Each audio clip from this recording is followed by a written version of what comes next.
Bien-aimés dans le Seigneur, en ce grand jour où nous commémorons la Pentecôte, écoutons ce que dit le prophète. Il arrivera au dernier jour, dit Dieu, que je répandrai de mon esprit sur toute chair, et vos fils et vos filles prophétiseront, vos jeunes gens verront des visions, et vos vieillards songeront en songes. Et sur mes serviteurs et mes servantes, en ces jours-là, je répandrai de mon esprit, et ils prophétiseront. Acte 2, 17 et 18. Bien-aimés, à travers ces mots rassurants de Joël le prophète, repris par Luc dans les Actes des Apôtres 2, recevez la grâce et la paix au nom du Dieu vivant, le Père, le Fils et le Saint-Esprit, un seul Dieu, éternellement béni. Amen.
Bien-aimés dans le Seigneur, chers frères et sœurs en Christ,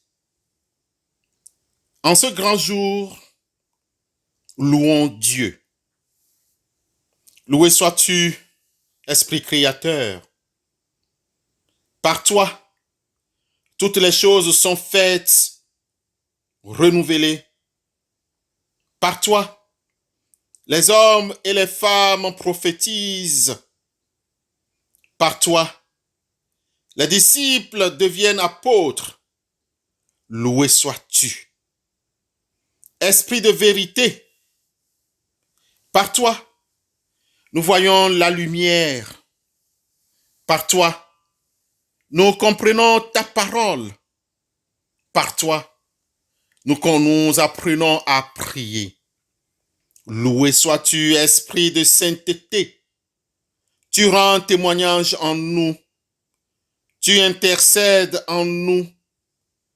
Tu nous assistes et nous guéris. Loué sois-tu, Esprit de force et de puissance. Esprit de flamme et de feu. Esprit de sagesse et d'espérance. Loué sois-tu. Amen.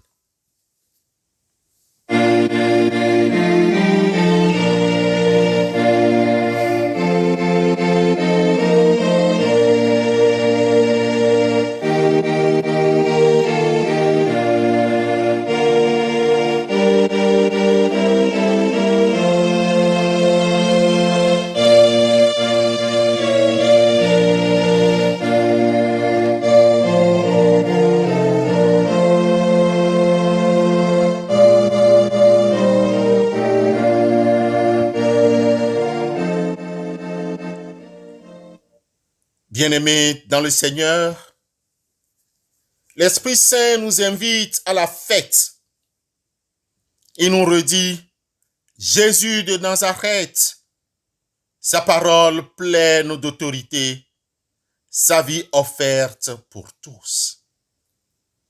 Mais est-ce que nous pouvons venir à cette fête avec nos manquements?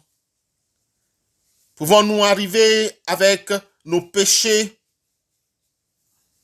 Bien-aimés, prions Dieu pour demander la repentance.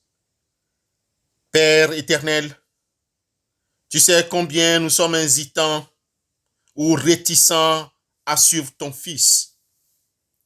Il nous demande d'aimer et souvent nous pensons d'abord à nous-mêmes.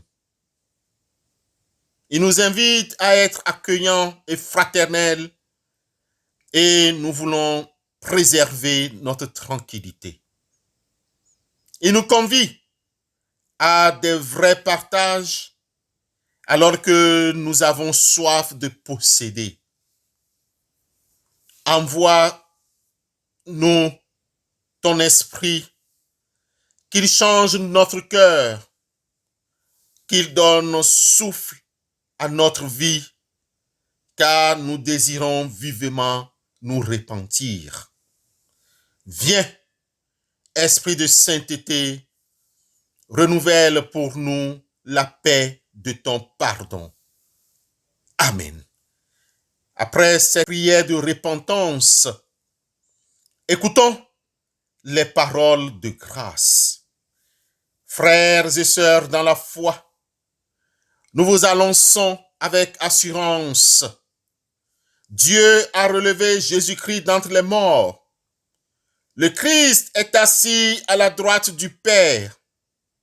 L'Esprit Saint vient sur chacun de nous.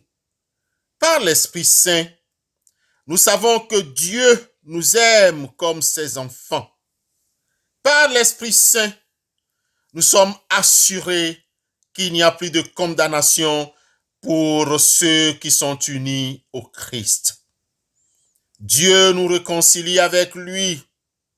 Il nous accorde la paix de son pardon. Réjouissons-nous. Il nous appelle à la vie éternelle. Amen.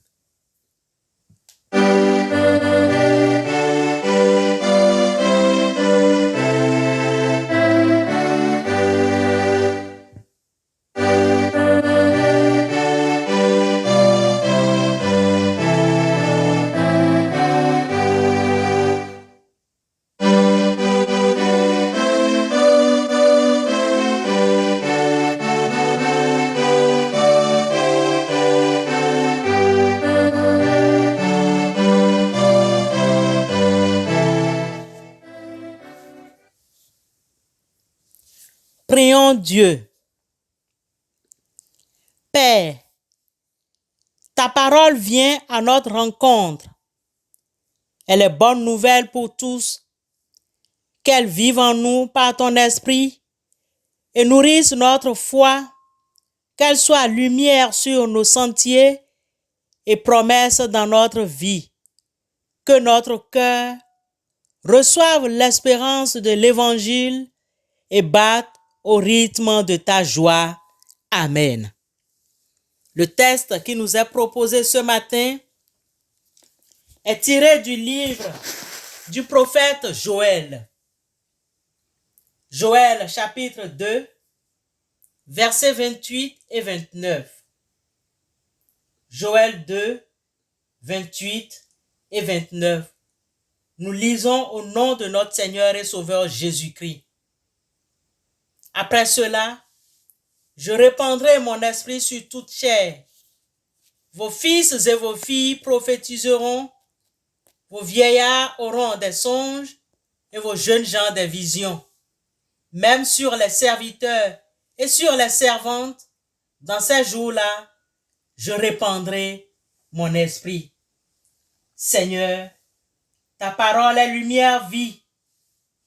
Éclaire-nous par ta lumière, oriente-nous et sanctifie-nous par ta parole, car elle est la vérité. Amen.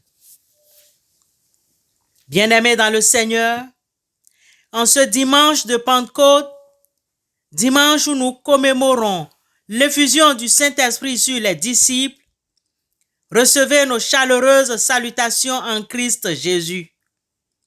Depuis quelques jours, nous avons été nourris par une série d'enseignements sur l'Esprit Saint. Ce matin, il nous a proposé 3 textes que nous vous suggérons de lire à tête reposée. Il s'agit de Joël 2, 28 et 29, Actes des Apôtres 1, 12 à 14, jusqu'au chapitre 2, versets 1 à 4. Luc 11, 11 à 13. Je répète, Joël 2, 28 et 29, Actes des Apôtres 1, 12 à 14, jusqu'au chapitre 2, 1 à 4. Luc 11, 11 à 13. Chers frères et sœurs dans la foi, toujours dans la fièvre de l'Esprit Saint, l'angle principal de notre entretien ce matin est Joël 2, 28 et 29. En effet, le livre de Joël en vient au thème récurrent chez les prophètes, à savoir la venue du jour du Seigneur. Puis, il proclame le jugement et la délivrance qui s'ensuit. Le texte de notre étude se rapporte à la préparation du jour où le Seigneur interviendra au moment où Dieu répandra son esprit. Quelle promesse nous annonce ce matin le prophète Joël? Dans quel contexte cette promesse a eu effet et quelles leçons pouvons-nous retenir en ce jour commémoratif? Le livre de Joël peut être comme un modèle considéré comme un modèle prophétique biblique. Il débute par une réalité historique, décrit ensuite l'œuvre du jugement divin et finalement l'avenir radieux que le Seigneur réserve à son peuple.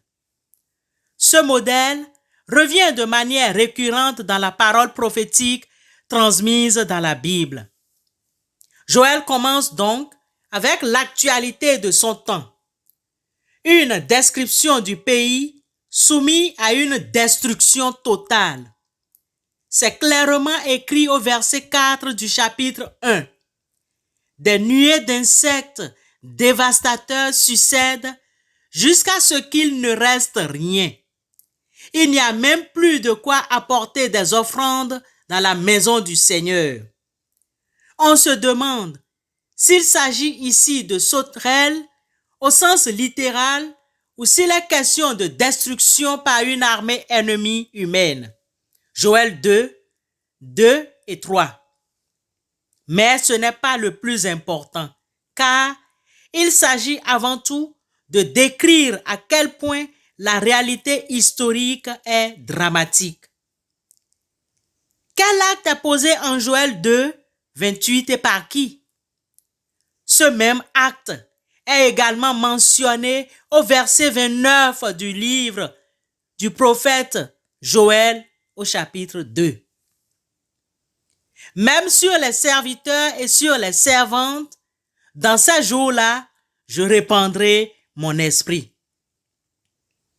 Au chapitre 2, 28, il est annoncé: je répandrai mon esprit sur toute chair. Vos fils et vos filles prophétiseront, vos vieillards auront des songes et vos jeunes gens des visions. Même sur les serviteurs et sur les servantes, dans ces jours-là, je répandrai mon esprit. La prophétie nous promet ici l'effusion du Saint-Esprit sur des hommes et des femmes, sur nos filles et sur nos fils. Et alors, quiconque invoquera le nom de l'Éternel sera sauvé. Le texte précise dans quel but l'Esprit de Dieu est donné. Ici, l'Esprit de Dieu est donné pour prophétiser, avoir des songes et des visions. Les songes étaient un moyen usuel pour recevoir un message de Dieu, tandis que les visions étaient souvent liées à la mission d'un prophète. Selon Joël, il y a une réalité prophétique par laquelle tout un chacun entre en relation directe avec Dieu. Pour le prophète, les prophéties, les visions et les songes sont le signe d'une relation intime avec Dieu. Une relation rendue possible grâce à l'effusion de l'Esprit Saint. Joël dit que l'Esprit est répandu sur toute chair. La prophétie du prophète Joël rencontra un accomplissement partiel au jour des apôtres. Nous vivons au temps où cela doit être encore plus évident pour le peuple de Dieu. Il accordera d'une telle façon son esprit à son peuple qu'ils deviendront une lumière parmi les ténèbres morales et une grande lumière sera réfléchie dans toutes les parties du monde. Cette promesse nous montre l'œuvre magnifique qui s'accomplira à ce moment-là pour laquelle nous avons besoin que Dieu convertisse nos cœurs chaque jour. Nous avons le privilège de faire cette expérience-là. Le ciel est débordant de bénédictions et nous avons le droit de réclamer les riches promesses de Dieu sur notre compte personnel.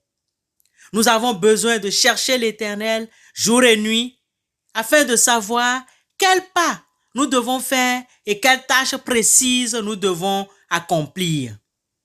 Bien-aimés au bout des ondes, l'Éternel doit opérer une œuvre spéciale pour chacun de nous individuellement. Lorsque nous voyons l'immoralité du monde révélée par les tribunaux et la presse, approchons-nous de Dieu par la foi afin que la grâce du Christ puisse se manifester en nous. Nous pouvons avoir une influence profonde dans le monde. Si la puissance convaincante de Dieu habite en nous, nous serons rendus capables de conduire les âmes pécheresses à la conversion. Nous vivons à une époque où l'Éternel peut nous accorder de grandes choses, car c'est encore une époque de grâce. Les paroles du prophète Joël nous placent auprès du trône de grâce pour implorer les bénédictions divines. Dieu est à l'œuvre dans tous les cœurs, prêt à recevoir l'influence du Saint-Esprit. Es-tu prêt, mon frère, ma sœur, à te laisser guider par l'Esprit de Dieu, à être sous son influence, à rejeter tout ce qui est charnel en toi? Car Dieu envoie partout des messagers pour avertir des hommes. Le Seigneur éprouve la foi de ses églises et leur volonté d'obéir à la direction de l'Esprit. La connaissance doit être augmentée. Il faut qu'on voie les messagers du ciel parcourir la terre en tous sens et s'efforcer d'avertir les humains par tous les moyens possibles des jugements à venir, tout en leur présentant la joyeuse nouvelle du salut par notre Seigneur Jésus-Christ. Il faut élever le niveau de la justice. L'Esprit de Dieu agit dans les cœurs et ceux qui répondent à son influence deviendront des lumières dans le monde. Il faut qu'on voit partout les chrétiens allant communiquer aux autres la lumière qu'ils ont reçue, comme l'ont fait les disciples après l'effusion du Saint-Esprit le jour de la Pentecôte. Et tandis qu'ils se feront resplendir cette lumière, ils recevront toujours davantage la puissance du Saint-Esprit. La terre sera éclairée de la gloire de Dieu. Nous sommes les disciples du Christ. Nous devons éclairer par notre manière d'agir, notre manière de faire. Nous devons éclairer par nos dires. Nous devons éclairer partout où nous sommes. Nous sommes la lumière du monde. Chers frères et sœurs, nous sommes, nous aussi, parfois confrontés à des moments où tout semble dévoré par des sauterelles. Il nous arrive aussi de nous éloigner du Seigneur. Et en conséquence, nous ressentons un grand vide dans notre vie, comme si Dieu était absent. Il importe d'appliquer les paroles de Joël et tout ce qu'elle implique à nous-mêmes. Ramenons à nos propres vies les avertissements, les promesses et assurances de Dieu que nous avons examinées dans le livre de Joël. Il importe que nous sachions où nous nous situons en tant qu'êtres humains et en tant que chrétiens, mais surtout comment nous nous situons devant Dieu. Nous sommes des pécheurs que Dieu pardonne, bien sûr. Soulignons que sans le ministère de l'Esprit Saint, nous sommes sans vie, impuissants et spirituellement morts. Nous pourrions avoir une forme de piété, telle que l'apôtre Paul le dit dans 2 Timothée 3,5, mais nous sommes en réalité une coquille religieuse vide. C'est l'Esprit Saint qui respire la vie de Dieu dans nos âmes, témoigne de Christ et l'exalte dans notre vie.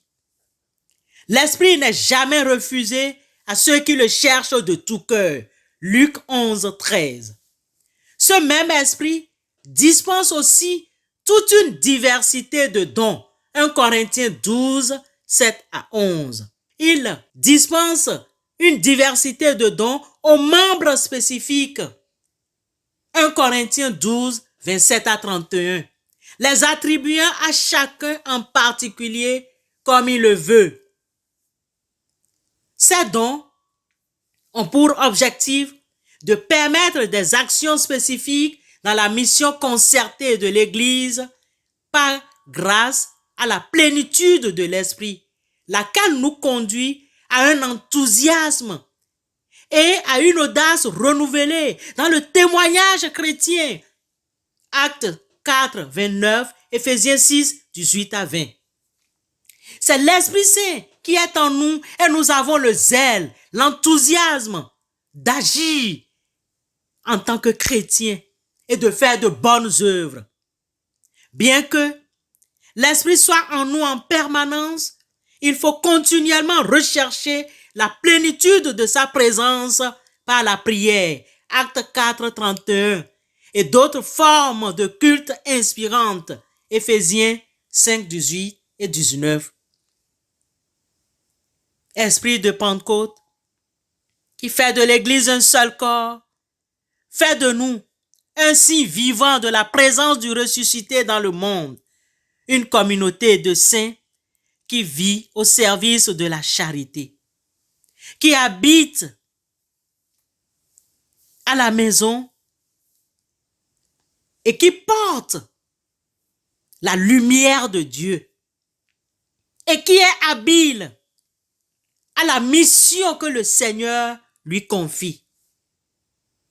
Esprit Saint, Esprit du Dieu vivant, donne-nous de reconnaître qu'à notre époque aussi, tant de personnes sont à la recherche de la vérité sur leur existence et sur le monde. Fais de nous des collaborateurs de leur joie par l'annonce de l'évangile de Jésus-Christ, grain de blé de Dieu qui bonifie le terrain de la vie et assure une récolte abondante. Amen.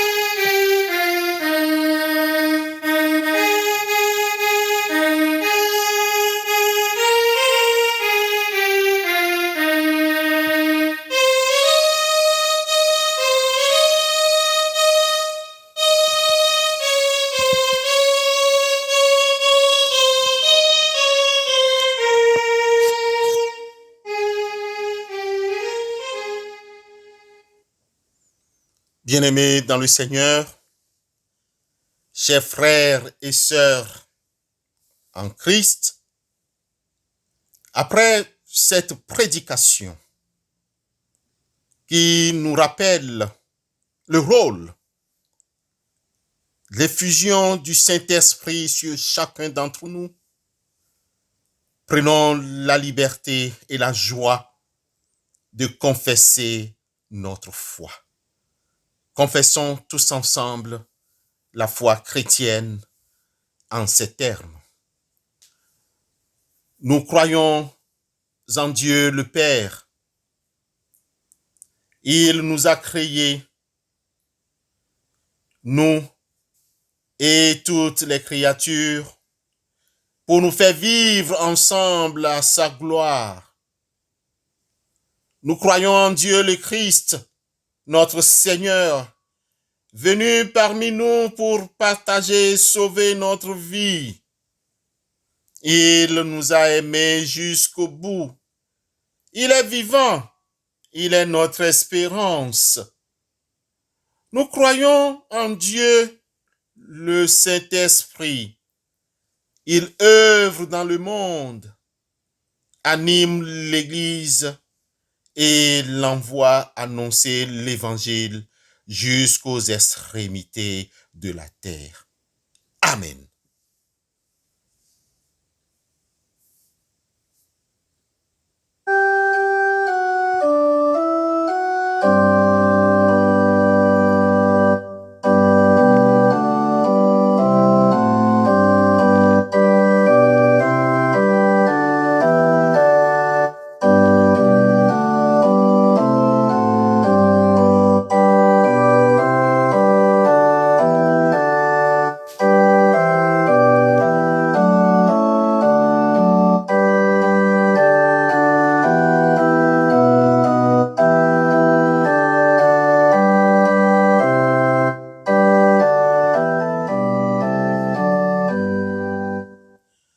Bien-aimés, intercédons les uns pour les autres. Soumettons nos sujets de requête à Dieu. Nous te prions pour ce jour béni que tu nous donnes. Nous te prions car tu as permis que nous participions à ce programme de déconfinement qui commence. Merci de nous avoir confinés et merci de permettre à ce que nous restons en vie malgré tout. Merci de nous exaucer et merci de nous écouter. Merci de nous protéger jusqu'à ce jour. Nous te prions pour les églises répandues dans tout l'univers, sur les cellules de prière et de communauté qui se forment actuellement. Nous te prions sur les communautés aux 1000 visages. Nous te prions sur les croyants isolés dans le vaste monde. Seigneur, envoie ton Esprit Saint. Nous te prions pour les responsables des églises, sur les pasteurs, les prédicateurs laïcs, les missionnaires, les liturges, comme sur tous ceux qui exercent un ministère dans les différentes communautés. Nous prions pour tous les croyants en toi, Seigneur. Envoie ton Esprit Saint. Seigneur, envoie ton Esprit sur tous ceux qui annoncent l'Évangile, sur ceux qui les écoutent, sur ceux qui ont la charge de remettre leurs péchés, sur ceux qui sont libérés par le pardon, comme sur ceux que leurs fautes retiennent liés. Seigneur, envoie ton Esprit. Seigneur, envoie ton Esprit sur ceux qui doutent encore. Envoie ton Esprit sur ceux qui hésitent, sur ceux qui te reconnaissent comme leur Seigneur et Sauveur, et sur ceux qui témoignent de leur foi, même au prix des persécutions. Seigneur, nous t'en supplions, envoie ton Esprit. Seigneur, envoie ton Esprit sur ceux qui ont déserté les assemblées chrétiennes. Envoie ton Esprit sur les nouveaux baptisés et les nouveaux convertis. Envoie ton Esprit sur ceux qui ne peuvent pas se rassembler physiquement en ton nom et qui se retrouvent virtuellement. Nous te prions pour les absents. Seigneur, envoie ton esprit. Seigneur, envoie ton esprit sur ceux qui nous tiennent particulièrement à cœur. Seigneur, que ton Esprit Saint souffle sur le monde. Tu es béni pour les siècles des siècles. Amen. Prenons maintenant la liberté de dire tous ensemble le Notre Père. Notre Père Qui es aux cieux, que ton nom soit sanctifié, que ton règne vienne, que ta volonté soit faite sur la terre comme au ciel. Donne-nous aujourd'hui notre pain de ce jour. Pardonne nos offenses, comme pardonnons aussi à ceux qui nous ont offensés. Ne nous laisse pas aller à la tentation, mais délivre-nous du malin. Car c'est à toi qu'appartiennent le règne, la puissance et la gloire pour les siècles des siècles. Amen.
Écoutons les exhortations et recevons la bénédiction de la part du Seigneur. Je répandrai mon esprit sur toute chair. Vos fils et vos filles prophétiseront. Vos vieillards auront des songes et vos jeunes gens des visions. Même sur les serviteurs et sur les servantes, dans ces jours-là, je répandrai mon esprit. Seigneur, emplis nos cœurs de grâce, de lumière et de paix. Au nom de Jésus-Christ. Amen. Bonne journée et bonne fête de Pentecôte.